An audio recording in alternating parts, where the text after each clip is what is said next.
Well, gather round, everybody. It's time for another critique of the week. Thanks so much for joining me. As always a pleasure to do these. A fun thing happened just now as I was clicking, literally, as my mouse was hovering over the go live button. The power went out at our house. And so now you know that it takes, and then it came right back on. It was out for like 15 seconds maybe. So if I cut out again, that's where I went. The power went out again. We do live in a small town in sort of rural California in the mountains, and I don't know, sometimes the power goes out. Sometimes a squirrel nibbles on the line or whatever, and hopefully the squirrel survived. But if I go out again, that's what happens. But now you know that it takes exactly 8 minutes and 13 seconds to set up all the stuff. There's every time I have to do these, I have 3 windows up for each of the streaming services, and there's just so much to do and so many camera adjustments to make, and apparently that takes 8 minutes and 13 seconds because we're back live now. So I'm so glad you could join me. Thanks for sticking with it. Facebook has a new interface. Oh, there's Sharon Ferrante. I was going to say, another fun thing that happened. Every time, if you do any of these kind of live things, but you log in to do it like you've always done it, and then like once a month or maybe once every 3 months, they say, oh, welcome to the new producer page, and then everything in the dashboard is different. Facebook just did that again for the second time in the last 3 months, so everything is in a different place. But actually, I kind of like it. So you'll notice as I read comments, I used to have to move my head like this, and now the comments are on the right side of the screen. So that's working too. So hello to Nate Jacob and Mark Grenier and Sharon Ferrante. Lois Perch Viamir, thanks for much for joining me. Let's see who we got on YouTube. Clayton Clark. Hello, Clayton. Good to see you here. Not many. Ooh, good timing. Okay, so this is the critique of the week, and as always, the point of this is to give that workshop experience to people who might not have an opportunity to do that, because having your poems considered and discussed by a group of strangers is such a valuable thing. And some people have that if they're in a writing program, or there's a good writing group in their community or online that they've found. And this is an opportunity for that. So we put up 2 poets. We picked them at random. There's a link at the bottom of the show notes wherever you're watching this, if you'd like to join in and participate. And the names are drawn pretty much at random.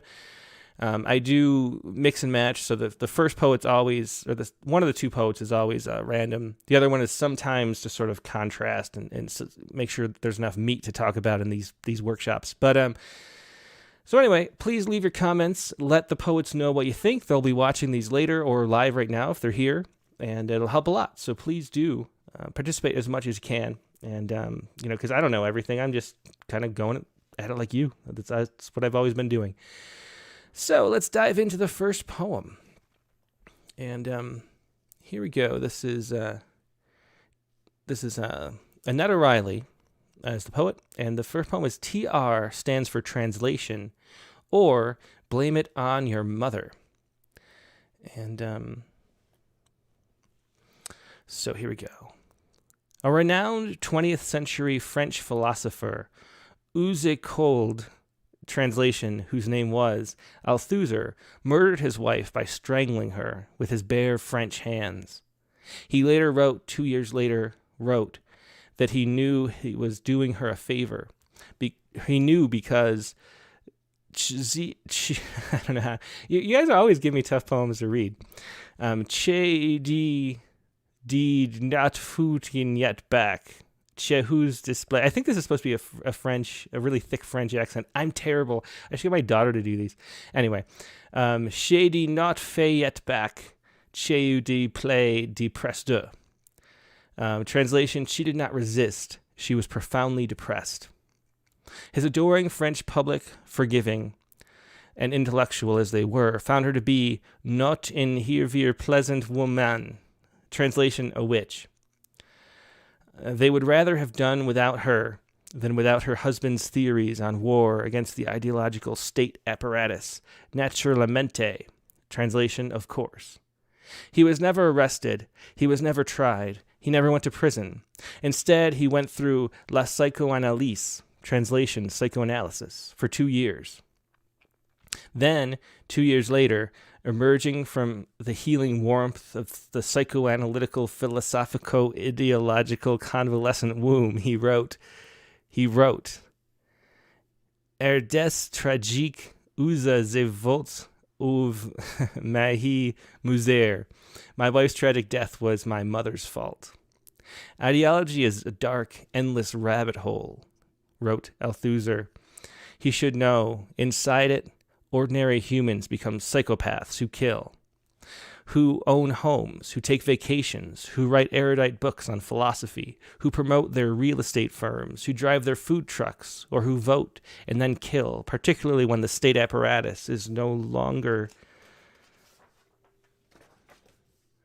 the state apparatus of Confederate flags or the camp of Camp Auschwitz sweatshirts, or of AR-15s and nooses inside the Capitol, or of women who know their place. They grow horns, and some of them fur, others a distinguished pipe and a touch of slick-back gray hair, which adds to production values for a book jacket, or a conference poster, or a selfie, or the ubiquitous homegrown, here we are, here is our moment, here we make our stand against the ideological state apparatus tourist video. Perhaps Monsieur Zip Tehiz, translation Mr. Zip Ties, will never go to prison. Perhaps he will undergo psychoanalysis. Perhaps he will later write about it with his bare American hands. Perhaps, jailed or committed, his public will always adore him. Scuttlebutt is, his mother drove him to it. In the car, that is. Some say maybe in more ways in the car. That being the case, parapzi will blimiten is muser. Translation, perhaps he will get away with it.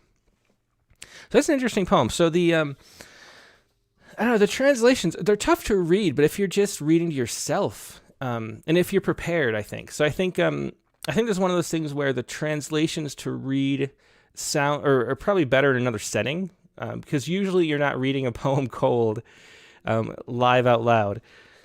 So the poet, if they're reading this at a reading, would realize what's going on with the translations, and because I don't know, because when you read, you don't know what's coming. That's the thing. So like, you're trying to interpret. This is like a super thick French accent. You're trying to interpret what's going to say before you know what it says. But I don't think that's an issue reading it in public, and in your head. I think it just seems to me where you don't have to actually translate. You can kind of just like skip over those words. It's not an issue. So I kind of like that. I thought it was fun. And of course, we get the title is much more informative than most titles are, because we get the actual note. TR stands for translation, or blame it on your mother. Let's see. So Nate Jacobs says, funny translations. I like the fake language. Mark Grenier says, why not spell it out in actual French? And I'm not sure, because they're not... They're not. It's not French. It's just English with a really thick French accent, and occasionally a French word instead of the English word. Which is I wondered why. I mean, like, who's he talking to? But still, because this is like, she did not resist here. Is she did not fight back instead of resist? But she did not fight back. God, I'm terrible at accents, but that's what they're going for, and I don't know, it's interesting, and it's weird. I mean, maybe it's heavy subject matter, but there's a humor to it. Maybe it's been enough time, as they say. But anyway, it's interesting, an interesting thing, and then I wanted a little more. I think when you have a sort of a gimmick like this, which is what the translations really are, it's sort of like a frame around the actual content of the poem. You set the gimmick up here, even in the title, with the TR stands for translation, then you go through the translations. And one thing you really need is a really strong payoff, I think, at the end for what the final translation is. And this is, perhaps he will blame it on the mother, the muser. I'm not sure if that's a strong enough payoff. I wonder if, like, this so I sort of like the setup of it. I think it makes it fun. Yeah. But I think it could do more at the end. So maybe some kind of more of a punchline to it would help the poem.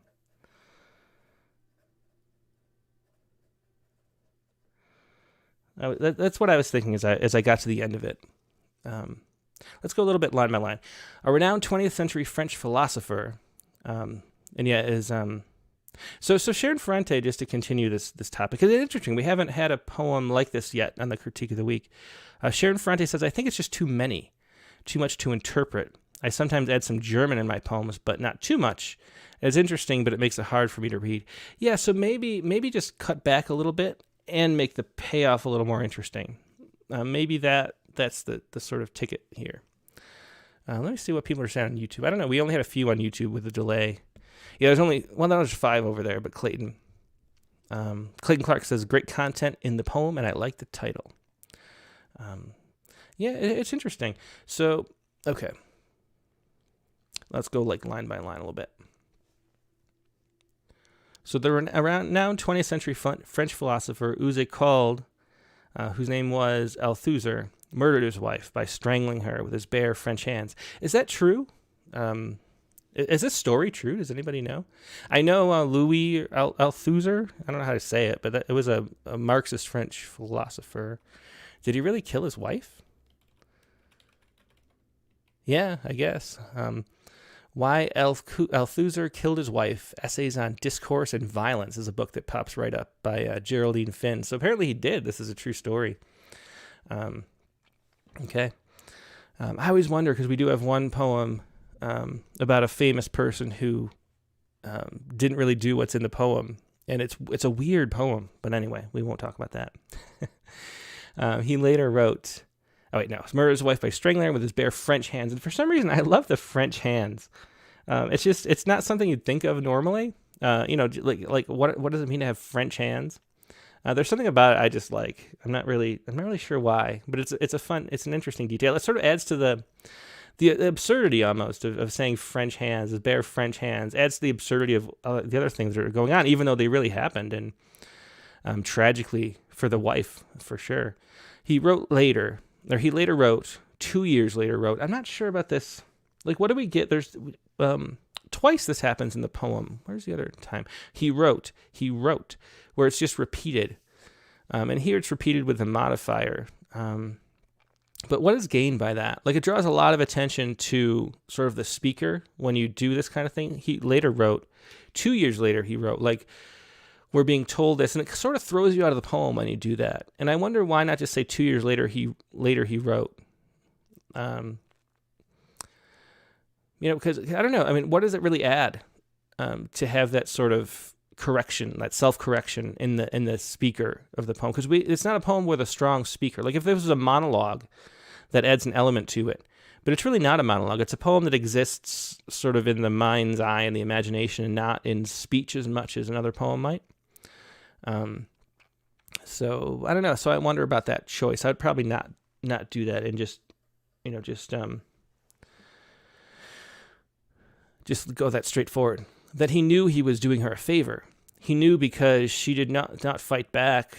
She did not display depression or whatever. She did not resist. She was profoundly depressed. His adoring French public was forgiving and intellectual as they were, found her to be a real witch. Yeah, I think this is probably is too much. I think Sharon Ferrante is right. Maybe if you cut out maybe half of these, it would be a little easier. It just really breaks up the flow every time you do it. But you kind of have to set up, because like some of them, like a real witch, even though it's definitely not what they're saying here, not a very pleasant woman is what the accent is saying there. And then the translation is a real witch. I don't know, maybe it's not that there's too much. Maybe there needs to be more play where the translations don't match. I don't know. It's interesting. And naturally, of course, I don't know.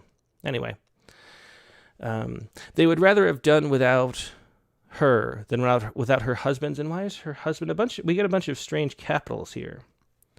The war, and I'm not sure. I mean, in German, you'd capitalize nouns a lot more but in French, I'm not sure. I don't know. I don't know why those are capitalized. The war against the ideological state apparatus, naturalmente, translation, of course. He was never arrested. He was never tried. He never went to prison. Instead, he went through la psychoanalyse, translation, psychoanalysis, for 2 years. Then, 2 years later, emerging from the healing warmth of the psychoanalytical, philosophical, ideological, convalescent womb, Normally I would say that's just so clunky to get through, but it's kind of fun in this. Like, we've set up a sort of a fun. We're playing around with this at this guy's expense, basically, with the absurdity of it, and there's a fun sort of air to the poem, in which a long string of syllables like that is actually kind of fun to say. Anyway, Convalescent Womb. He wrote. Again, there's that repetition, which I'm not sure what it adds. Artist Tragique. Maybe if these were shorter, it would be easier. Artist Tragique, uses faute, save me misère. My wife's tragic death was my mother's fault. I wonder if that's true too. Are all the details true here? I don't know. Ideology is a dark, endless rabbit hole, wrote Althusser. And so something interesting happened. As soon as I read this sentence, I thought, oh no, here we go, philosophizing. But then as soon as you say wrote Althusser, you're kind of forgiven for it, and it works. So if the line was the speaker speaking, that would just be, I don't know, it would just be, what's the word I'm thinking of? I don't know, not pedagogical. It would be, you know what I mean, though. It would just be like telling us what to think in a boring way. But since it's wrote Althusser, that works. He should know. Inside it, ordinary humans become psychopaths who kill, who own homes, who take vacations, who write erudite books on philosophy, who promote their real estate firms, who drive their Ford trucks, who vote and then kill, particularly when the state apparatus is no longer the state apparatus. So this is where I feel like the poem sort of goes off the rails a little bit for me. So I was following it and enjoying it up to here. And then what you get is that sort of political messaging type thing. And not that sort of spontaneous creation of reality that a poem is. So this was pulling, it feels to me like this was sort of authentically telling a story. And then this is trying to teach us a lesson, which is actually what the ideology is dark, endless rabbit hole sort of felt like we were doing. And then wrote Althusser saves it. But then we get into doing that again, and we get into just sort of a polemic about current politics, which is, to me, was sort of disappointing. Like it's good. I mean, we publish Poets Respond. We publish poems about current events all the time, and there's a way to do it really well. But when it gets too heavy-handed, it sort of loses its impact. Let me see what people are saying, because I've been talking for a while without looking at the comments. So Nate Jacob talking about the accent thing says, I'd either want way more of it or less of it. Yes. Once I figure it out, I'd like more of it as a way of reading into the character of it. Cynthia Sim says, I like the light fun of the translation, but agree there's no real payoff. And Bella Anna says, does anyone else have the urge to try to scroll down the poem? That's funny, yeah. I wish there was a way to set this up so you could just look at the poem, but I don't want to publish the poem in print, where it could be Googled and stuff. Lisa Elton says, I like the element of satire.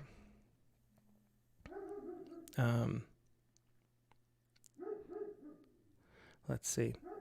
And Nailima Karkana says, adding language play tools other than the translations could work more about her if possible. Cynthia Sim says, it's a fun idea, but it's done too heavy-handed. And yeah, that's what, it feels like it was set up really well. And then here, it just turns into this heavy-handed polemic thing. And that's the danger of writing about politics. Because, everyone has their political opinion, and it just becomes a sort of a messaging, like political speech instead of a poem. And a poem is something different. If you, I don't know. I mean, let's see. Sharon Frente says, it could be a haiku starting with French hands. That's interesting. Yeah.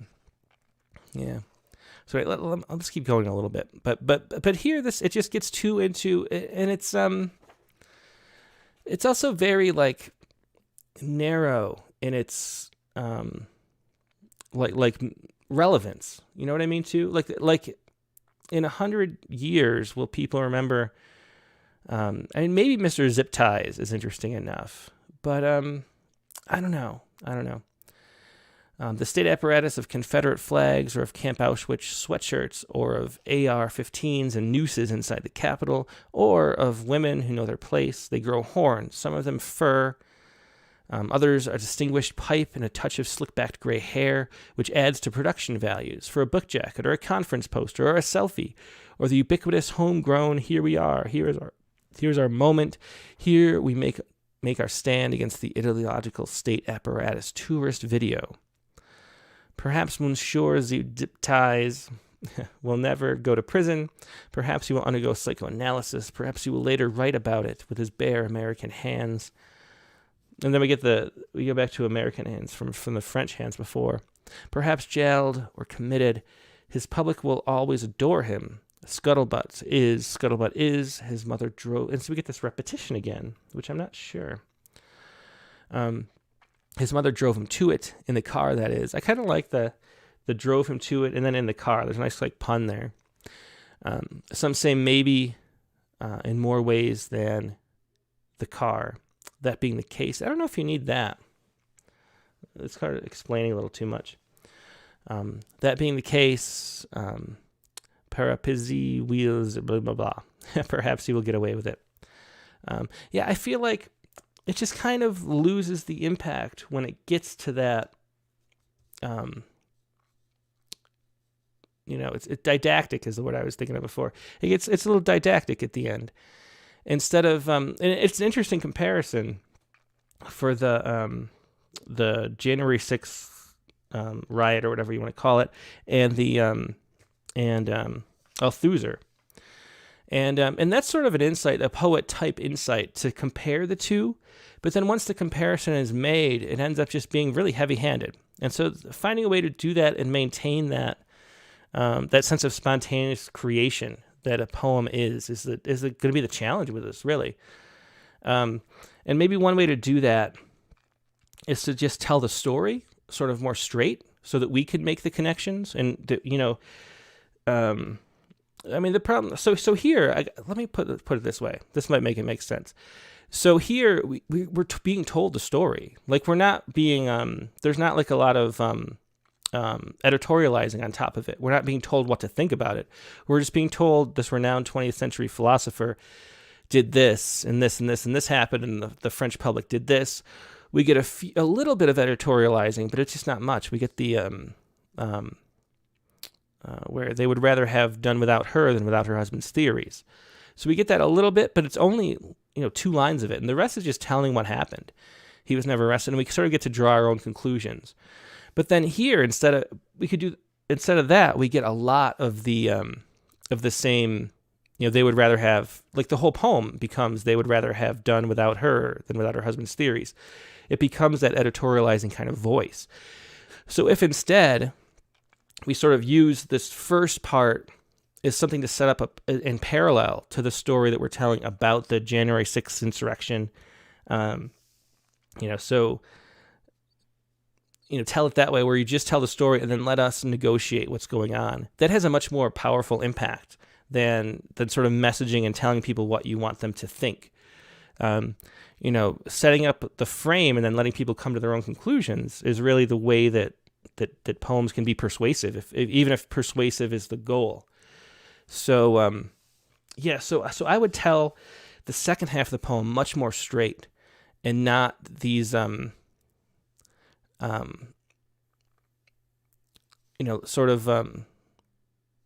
didactic way of telling us what happened. Like, let us jump to that conclusion. So use the first half of the poem as a model for the second half, is what I would say. Let's see.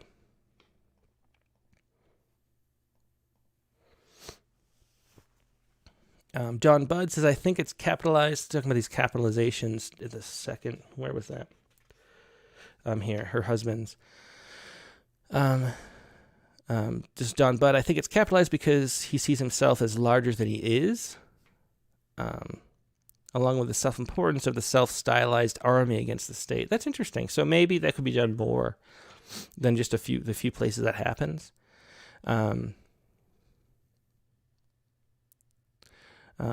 John also says, I laughed out loud for the fight back. I love the yeet in there. Clayton Clark says, I like the translations. I feel like maybe too much prose-like wordiness. It's entertaining and dark. Might end with an image to chew on.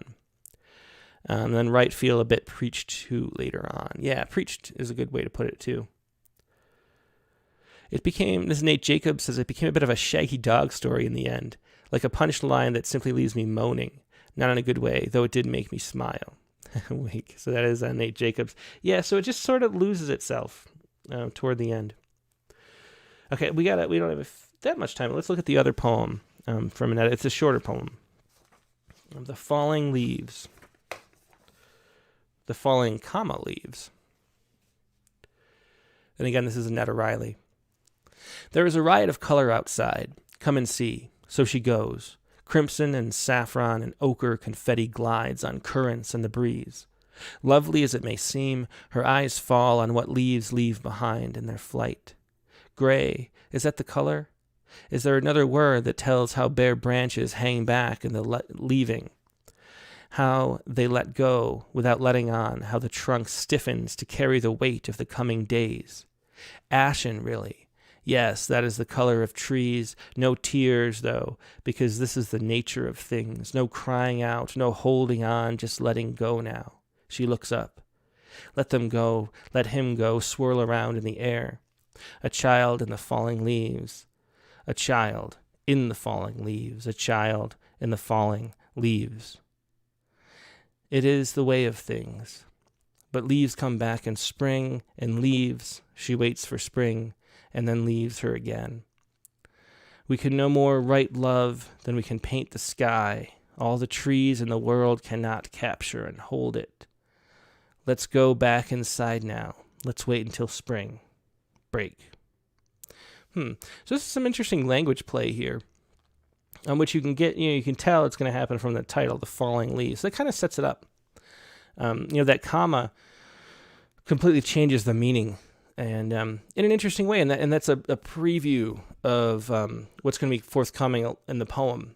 For a poem like this, though, I would like it to be, much more condensed and do that a lot more.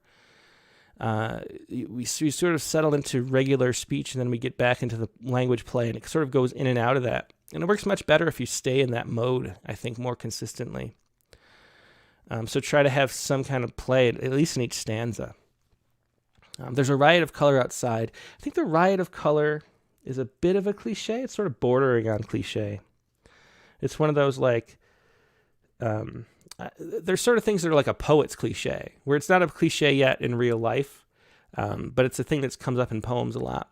And and like Lisa Allison says, she says, I like this poet plays with language. There are a few cliches and overused words when it comes to autumn, though. Exactly, yeah. So the riot of color is one of those.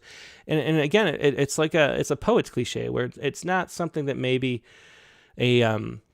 someone who's not a big reader would think of as a cliche, but for readers of poetry, it's something you see a lot. And so, this is what I was saying too. So Nate Jacobs says, Falling Leaves is a nice poem, but I'm looking for a quicker, more clear metaphor to pull me in.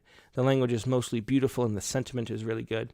Yeah, so it doesn't feel condensed enough. Like I want to be drawn in quickly and to be shorter based on what it is, really. It's a little too long for itself, I think.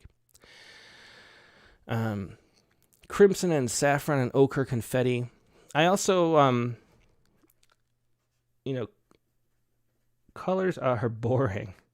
It's something I always think. Anytime you start seeing a list of colors, even if they're more unusual colors, any poem with a list of colors is sort of in the way that, like, adjectives in general are just the weakest part of speech. Like nouns and verbs are the way our minds work, and adjectives modifying them aren't that interesting. Just sort of psychologically. The colors, there's a poem with a list of colors. That's like a boring section. I think his confetti is interesting.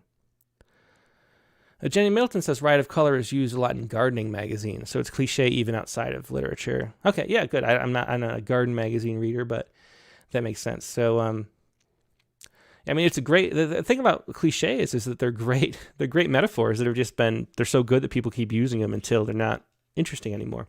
And really what metaphors do is, instead of being this, what a metaphor is like one sort of constellation in your brain suddenly being connected to another constellation in a way that like speaks to each other really well. And what happens with a cliche is that those constellations, those two separate constellations, become one constellation, like one chunk, one unit, and then they don't have that exciting, interesting aspect to them anymore. They lose that. And so Riot of Color, originally, the riot, thinking of a, fall leaves and a tree and all that color, thinking of that as a riot is provocative and interesting psychologically, but then it just loses it once it becomes a single unit in your brain. Anyway, so the color, the autumn stuff, which we've already pointed out, is just a bit cliche, and the colors too. It's just, you kind of have to work around that. You can go quickly. The confetti, I think, I haven't really seen autumn confetti much, but maybe that's a cliche too. But if you could like run through it really quick, or mix them. Like, what if there's like a riot of confetti? Does that make it non-cliche? What if there's a riot of confetti gliding on the currents and the breeze? Does that make it not cliche? I'm not sure. It might. Lovely as it may seem, her eyes fall on what leaves leave behind. So here we get this. The language play is the most fun part of this poem. And so when we get the eyes fall on what leaves leave behind, that's working. And I think there should be more of this. This would even be the first line, I think. Nate Jacob says, I will never use another adjective again. And Bella Anna says, I think there is a good sense of meaning, but it needs boiling down to its essence. Yeah, that's what I'm trying to say. Good way to put it. I felt like I was sifting through the leaves to get to the crux of the matter. I like it, though. That's a great way to put it. That's exactly how I feel reading it. There's just the gems in there are sort of buried around just sort of regular speech that aren't interesting. So it could be, this could be the first sentence. We could just cut all this, I think. What if it was just the falling leaves, or maybe even a different title, because if we jump right into it in the first sentence, but her eyes fall on what leaves leave behind in their flight. That's a great sentence. I just love that. And that'd be a great first line. Gray, is that a color? Is there another word that tells how bare branches hang back in the leaving? See, this is where the poem really starts, I think. How they let go without letting on. So we get the letting go without letting on. All these things are great. On how the trunk stiffens to carry the weight of the coming days. Ashen, really. Yes, that is the color. So here, then have this like really fun, this really 5 lines work really well, I think. Then ashen, really, the really sort of pulls us back and it feels cluttery. That's like that leaf, that pile of leaves we're digging through there in this section. The really, yes. In the same way, too, that repetition in the last poem was pulling us out of the poem. This is sort of a turn back to the speaker, and a turn of our attention back to the speaker. Ashen, really, yes. That is the color of the trees. So we get a feeling more like we're being spoken to instead of reading a poem, and that pulls us out of like the movie in our head that's being created.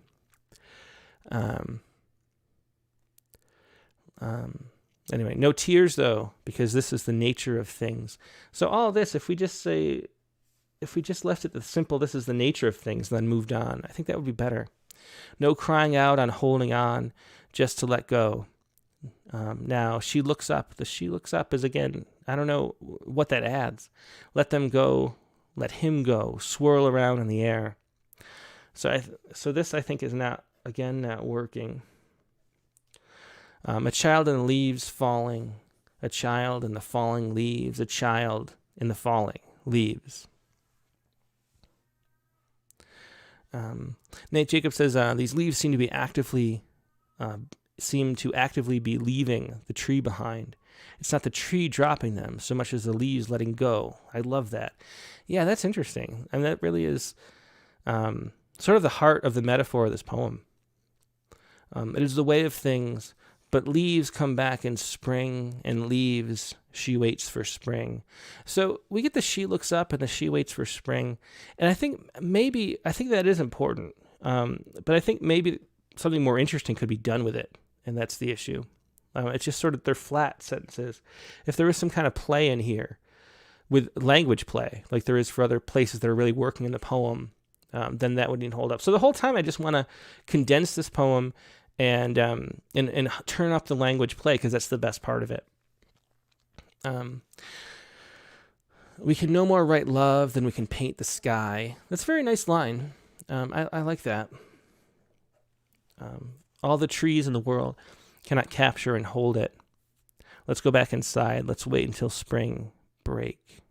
And now at the end, I feel like we lose steam at the end here too. So there's a bunch I would cut, like this section here. But all the trees in the world cannot capture and hold it. It's just such a boring like sentence. It's nothing like the really interesting ones. It's nothing like, I think my favorite is her eyes fall on what leaves leave behind in their flight. It's nothing on that level. All the trees in the world cannot capture and hold it. Let's go back inside now. Let's wait until spring break. And the spring break, that feels to me like it's referencing like spring break, like from college or school or whatever. And so that just takes the poem to a much more mundane level. And I don't know if that's where we want to go with it. So I think I'd cut this, and I'd cut this, and I'd cut this. Nate Jacob says, are we waiting until spring break? I always do, but the end is really pretty weak compared to the rest of this poem. So it's funny because, the comments come in before I say it, and then I say it, and then I read the comment, and it's all the same stuff. We're all thinking the same stuff, basically, with these two poems. So we want to condense it and heighten up the language play, which is the really fun part of it. Let's see. Okay. I think that's all we have to say about this. It's two interesting poems, though. Like, really, there's a lot of substance, a lot of good things to work on here, and a lot of like room to grow and work too, which is always the funnest part when you get, poems to critique that have a lot of really strong elements, but also have a lot of places to go and things to fix and change and cut and edit.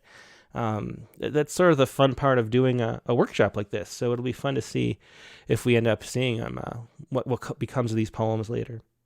Okay, let's move on to the next poet. And the next poet is Kate MacDonald. And I got to take a little. The problem with these is no one talks but me, so I can't drink my coffee. I do like doing things at 9 a.m. though. Sharon Frente, one last comment here, says, it is the way of things, the waiting, watching her eyes fall on what's left behind. Really well put. Okay. So here's the other poem, A Writer.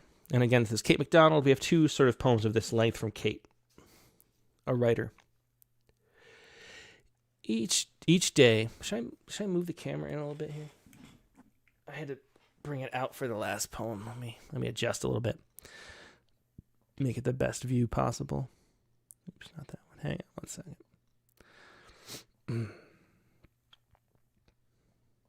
Here we go. That's about right. Okay. So, a writer. Each day we garner hours where we can, scribble words, tell a tale, tug a heartstring. Here a tear, there a smile, each reaction a stone in the growing wall of words that we're building. Rejections come, as they will, at a price, like the sting from a scorpion's tail. We must hold on to hope and remember, hone your words and bounce back if you fail. Scatter your thoughts in the wind like seeds, allow them to go where they will, and wait. Perhaps the cadence of a poem or a tale will touch one person, then resonate. As a novice writer, I have a desire, nothing grandiose, there's one simple aim. I hope someone, somewhere, having read this, has moved on, but remembers my name. Interesting. So I love the rhymes in the poem. I really, the thing that you get, the number one feedback you get in a magazine, and I'm sure this is across the board, but maybe it's because we try to be accessible. Like, we're a magazine that tries to be accessible to audiences where you don't have to have a PhD in literature to understand things. Like, we try not to have a lot of allusions. We try to have more narrative-based kind of in general on poems.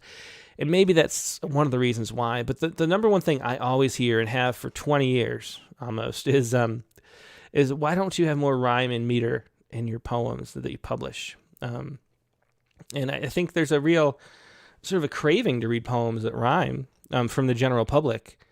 And we were not fulfilling that as poets. And so it's always good to see rhyme. And the best part about rhyme is when you don't notice it for a while. I love it when that happens. And so I didn't really even notice this was lines 2 and 4 rhyme until the end, which is sort of a nice effect when it's subtle. So I like that. If I gotta back this up now too. There we go. Okay.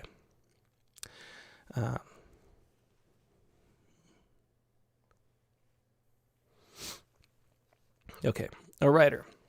So each day we garner hours where we can, scribble words, tell a tale, tug a heartstring is cliche. There's cliches in this poem that are a problem. We talked about cliches a couple minutes ago. Here a tear, there a smile, each reaction a stone. I do like this though, each reaction a stone. So in the growing wall of words that we're building, I do like the wall of words we're building too. That has a nice sound to it. And we get the heartstring building. Rejections come as they will at a price, like the sting from a scorpion's tail. And I do just hate that. I mean, I had to send, because over the summer, we're not really doing a whole bunch of regular submissions. So I sent like 1,500 rejections yesterday as we try to catch up on, because we're doing the contest in the summer. And I know that it's like stinging people. And I hate that. But what can you do?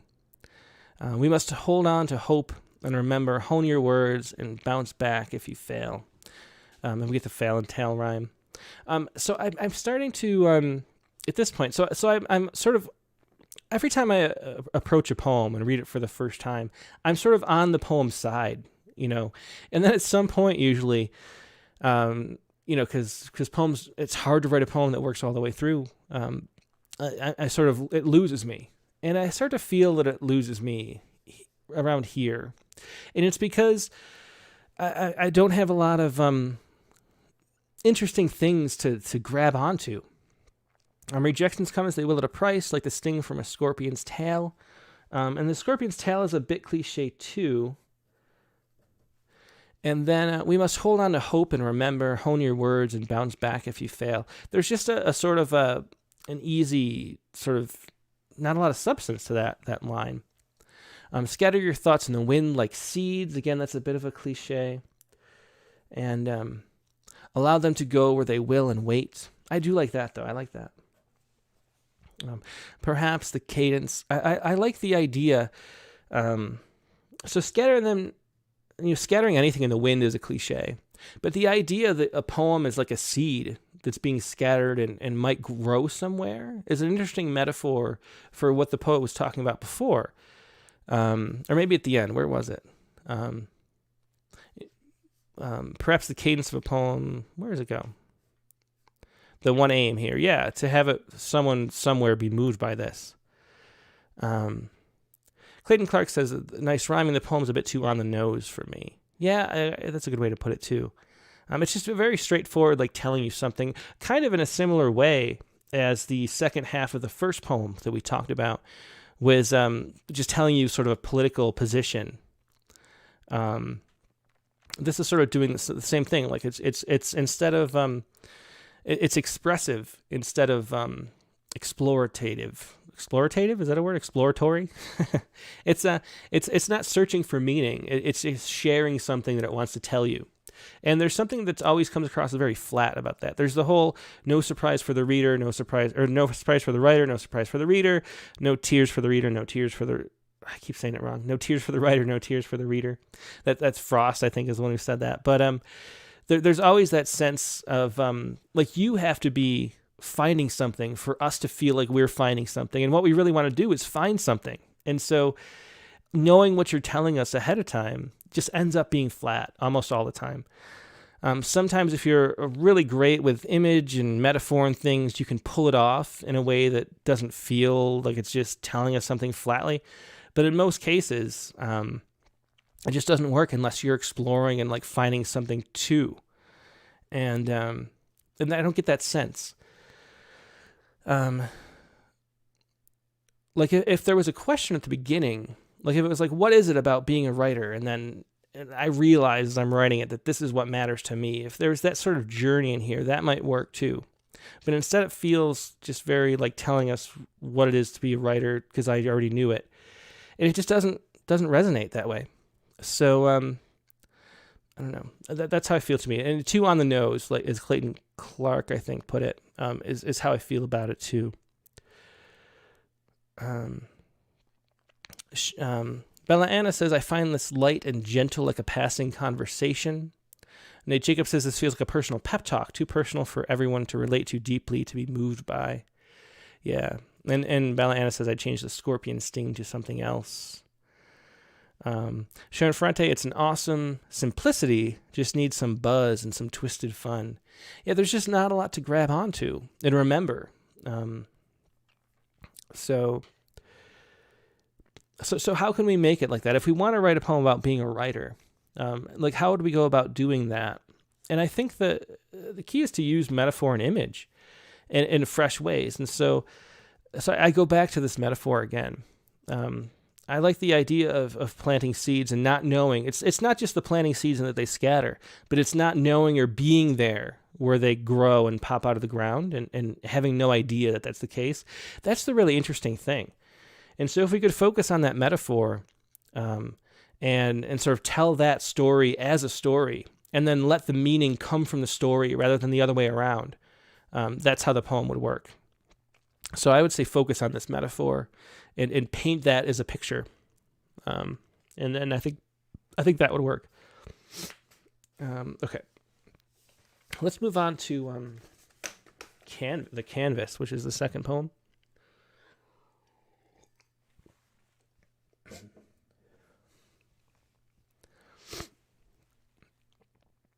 The Canvas. I am expectant, primed, pristine. I wait for the familiar, oft-known touch of an artist's brush to bring me to life. Today, will there be long, languid strokes? Soft bristles fanning out to disperse oily colors and undulating loops and swirls?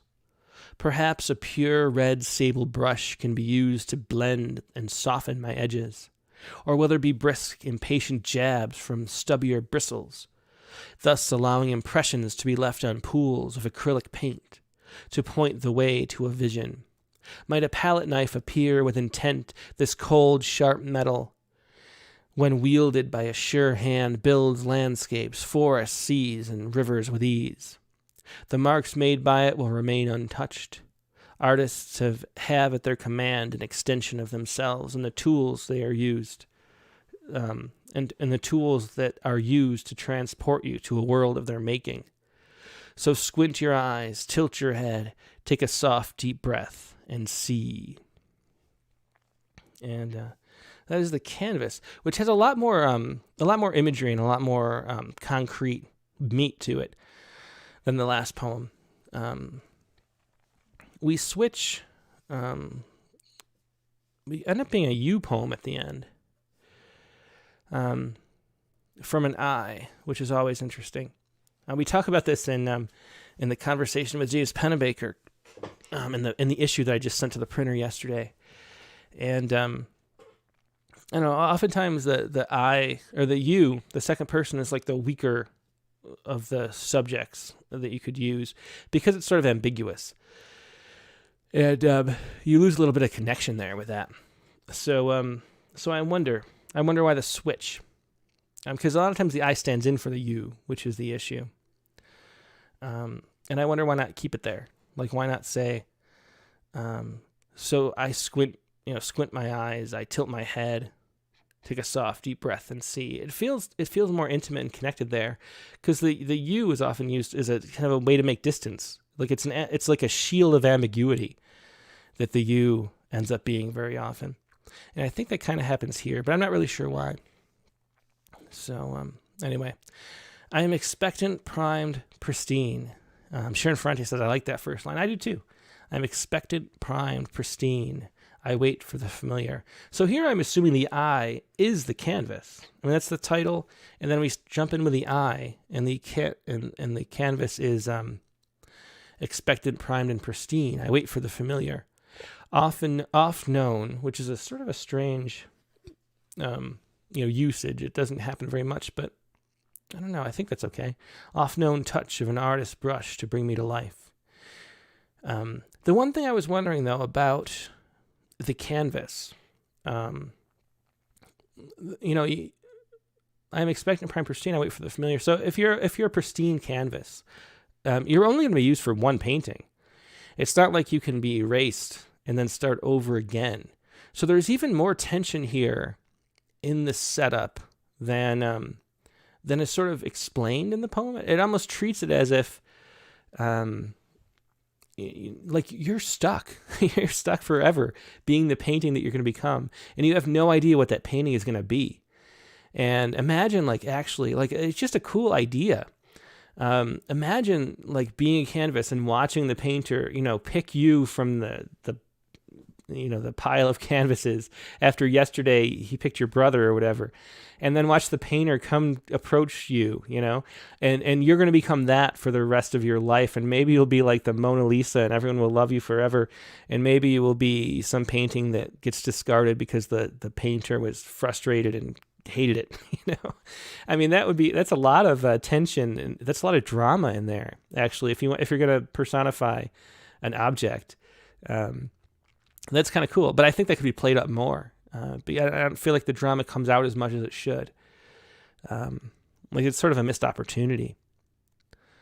But then there's sort of a parallel thing too, where it ends up being sort of a metaphor for life in general, and the viewer of the painting too, which is interesting.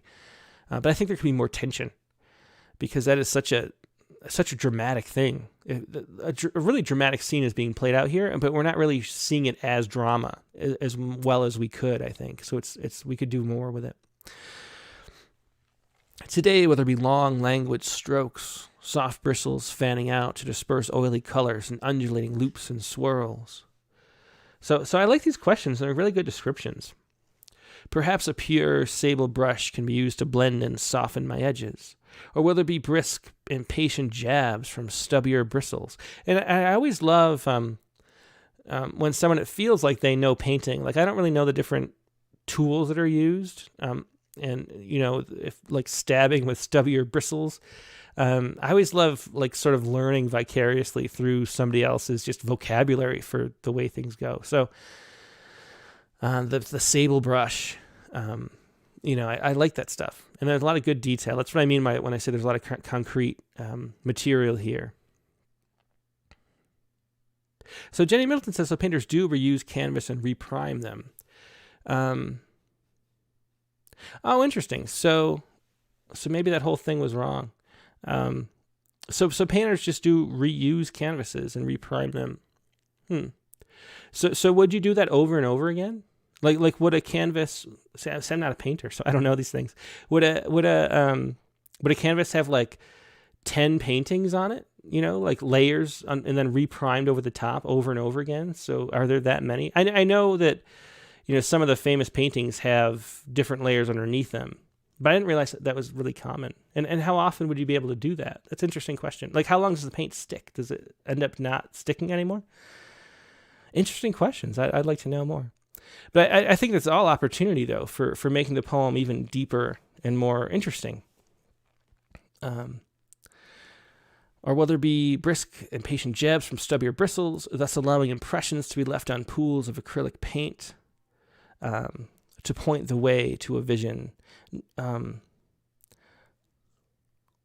Sharon Fuentes says it's like whiteout. So are they reused many times, though? Or are they just... Like would you just do it a couple times? Like if you just didn't like how it was going, you'd prime over it and then paint again. I just don't know. Might a palette knife appear with intent? This cold, sharp metal, when wielded by a sure hand, builds landscapes, forest. So again, we get a list, and just lists of things are always the weakest unless you're really playing hard with a list.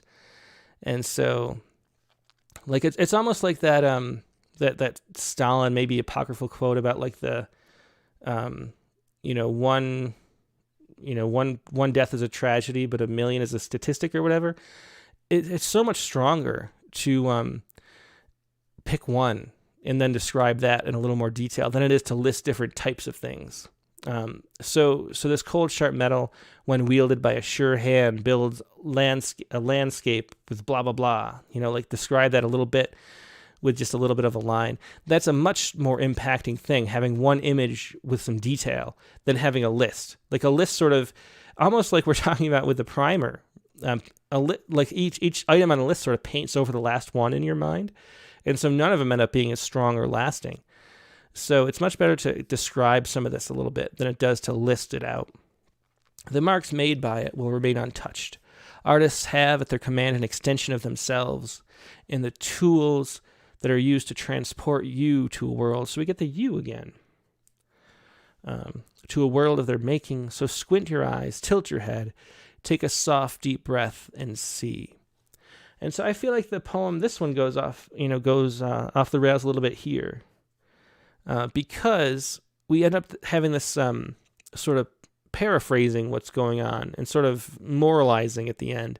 These last three lines, the mode shifts to sort of explain the poem, rather than letting the poem be what it wants to be. And so I think this is sort of a false ending, and I would do something different. And I wonder if you could even like end somewhere like this, but just letting what the world you've created with the poem, even if it's a short poem, you have to let the world that you create speak for itself and not tell us what to think. And so that's what happens at the end, I think. And so I think this poem has a lot more opportunity that could be played with. Sharon Friday says I would let it end at landscapes. Yeah, I think it needs something. It needs some kind of turn, some kind of door to go through, and it could be, I think, maybe like pick a specific painting that it becomes, and then have some kind of meaning. Like, what if it was builds the landscape, and then you describe the landscape a little bit, and then it turns out to be your childhood home or something. I mean, I don't know where to go with it, but something like that, where it becomes a painting with meaning, and then we get meaning out of that. And that might be a way to do it. Nate Jacobs says the you at the end leaves me assigning the you any number of identities, even two distinct within the poem, each of which lends a distinct reading of the poem. Divinity, a lover, life itself, needs work for clarity. And that's what the you always does. Like a you, because of the way we deploy it in English, can mean a lot of different things. It can mean a direct address. It can be, like something very particular, like a particular person or a god or an object. It could be, something like that. It could be like you all, who I'm talking to while I'm writing, or it could be a stand-in for the I. And so it ends up being so ambiguous that we don't really get to pull anything out of it. We sort of lose a sense of meaning a lot of the time if we don't clearly define who the you is by what we're doing. Like a poem, an epistolary type poem, where you know who you're writing to, dear blah, blah, blah, and then you, that's totally, the intimacy is still there because we know who the you is. But when we don't know who the you is, it just becomes this sort of vague ambiguity that's like a shield against meaning, really. So I would keep it, I'd cut these lines anyway, but I would stick to the I. And I don't know. I think there's just a lot to work with, a lot to play with in this subject matter, and so I keep asking about the way that the painters use their canvases. I don't need to know it to give a critique, but there's so much there, Like if it's reused, like what was I yesterday, and what will I become tomorrow? I mean, there's so much sort of metaphor. It's like a rich idea, personifying the canvas. I really like that, and there's a lot more drama that can be used, I think. Because there's so much to it, Dana Broadhead says, just go straight from by a sure hand to artist have at their command and end there. So I kind of lightly crossed this out already, but so Dana says, artists have at their command. Wait, no. So she wants to go from by a sure hand. Where's by a sure hand?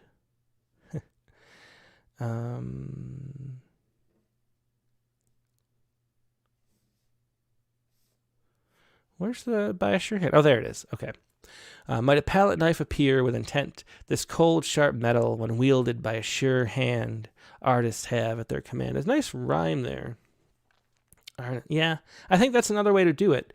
That would, see how if you end that way, and I think this is why Dana's drawn to it, that pulls off all the didactic nature of sort of explaining the poem to you, and just leaves it sit there, which is always a stronger way to finish. You just have to trust that you told enough of what you're talking about for the reader to get it. And I think a lot of times we don't trust that they'll understand. And so we try to explain it to make sure. But I feel like there's just a lot more opportunity in this poem to actually feel, like, to step into this sort of personified canvas and actually feel how the canvas would feel. I think we can get a lot out of that. I really love that idea. I haven't seen a poem that does that in all the million poems I've read, where it takes the actual perspective of the canvas and what the canvas would be thinking. And so I think that this could be, twice as long and sort of get into the imaginary mind of the actual canvas a little bit more. And I think that would work really well. But I like a lot of the details. I think it feels like it's something that, like I said, that the writer knows about painting much more than I do. And so there's a lot of material there to be capitalized on. So it's interesting stuff. Let's see, let me look at the comments. I haven't looked over at YouTube in a while. Clayton Clark says a lot of nice sounds and loved the idea. Lost it a little toward the end again. Let the canvas continue to speak, maybe. See, so everyone just says the same thing as I do. It's not like I'm a genius about poetry or anything. It's just, it is what it is. And you're all good out there too. Nylema Kirkana says it can have layers of your view. Nylema Kirkana here. It can have layers, or you can rework, which would be interesting to hear the canvas respond. That's interesting. Yeah, have the canvas actually speak would be interesting. Clayton Clark likes that suggestion from Nylema.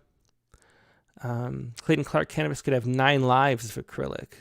Interesting. So there you go. Like being reborn, like reincarnation, like the canvas going through reincarnation. And like, what if we're all canvases going through reincarnation? There's just so much cool ideas there behind this poem that could be played with, Clayton again says probably painted over only twice though. Okay.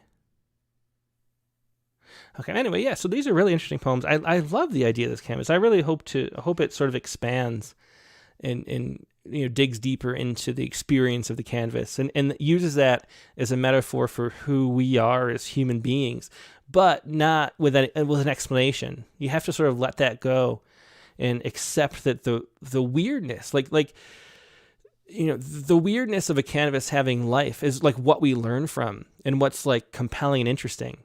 Like we're drawn to stories because they teach us about ourselves, and it's the weirdness and the way things don't quite fit. This is one thing that Mark Jarman was talking about, how for a metaphor, I can't remember how he put it, but for a metaphor to be successful, it can't be perfect, or he said something like that, where it has to be a little off. There should be something that doesn't quite make sense. There's some kind of noise within the metaphor. And that's really where the meaning lives, is in that sort of, it's like this, but not quite like this. And then you get to expand your understanding of things through that complexity that's being pointed out. And I think there's just a great opportunity for that here. I love the idea of the canvas. So anyway, that is our critique for the week. The canvas was Kate MacDonald. And we also had a writer by Kate. And then we had some other interesting poems too. Annetta Riley with TR stands for translation, or Blame It On Your Mother, which was a fun poem that sort of got a little too didactic toward the end, but very fun. And then a lot of language play in the other poem, The Falling Leaves. So I think all these poems can end up, all 4 of these today are kind of, perfect for critiques, because they're really good poems there. underneath the surface of them, if they sort of go in the right direction. They're all, interestingly, poems that feel like they sort of, paint themselves into corners almost, or like just took a wrong turn that didn't let them fully realize what they're capable of. So rewrites will be interesting on all of these poems. Anyway, that is the critique of the week for today. And I'm sorry again for the late start. The power did not go out again, though, which is nice. So I guess that squirrel sealed the line or something at the end. Now, this week's guest in the Rattlecast is going to be... oops, not that one. This one. Clements Hurd. Clements has just a wonderful long poem about the Tulsa Massacre in the summer issue of Rattle. He has a new book out, Tragic City, his first book. He's also been in Poets Respond a few times. Just a wonderful poet. And I'm really looking forward to talking to him on Rattlecast number 117. The prompt for this week was to, once again, our first repeat prompt, I think, is to use randomstreetview.com to write an ekphrastic poem. So just go to randomstreetview.com. Every time you hit enter there, you end up having a new random street view from somewhere in the world, which is really fun. And so hit random and write a poem about whatever street you find. And that is the prompt for this week if you'd like to participate in that. And we'll be talking to Clements Hurd, too, for about an hour on Rattlecast 117. That is this Sunday, November 7th at the regular time, 8 p.m. Eastern. Hope to see you there. In the meantime, have a great weekend. Goodbye.